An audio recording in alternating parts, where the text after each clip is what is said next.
أشدد به أزري وأشركه في أمري.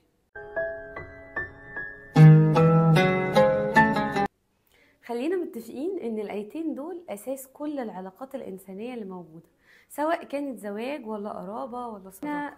بنبقى محتاجين فعلا إن حد يقف في ظهرنا، حد يكون داعم لينا طول الوقت. تخيل كده حد بيمدلك إيده وبيسندك، ومش هيسيب الإيد دي ولا يفلتها، وعارف إن أنت هتمد إيدك وهتلاقي الإيد اللي تمسكك مش هتسيبك تقع.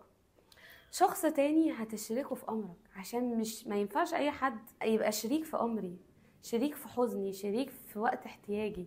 في ناس بتبقى فهمانه، عارفه احتياجاتنا اللي ملهاش مبررات دي. انا زعلان ليه، متضايق ليه. الناس اللي بتقبلنا زي ما احنا، بيبقوا مهتمين بتفاصيل امرنا وعايزين يشاركونا الامر ده، وقابلين الحاجه دي بالمر بتاعها قبل الحلو اللي فيها. فاحتياج سيدنا موسى لهارون ما كانش عشان المهمة كبيرة عليه ولا حاجة، ده علشان هو عارف ان وجود اخوه معاه بيقويه وبيسنده وبيدعمه.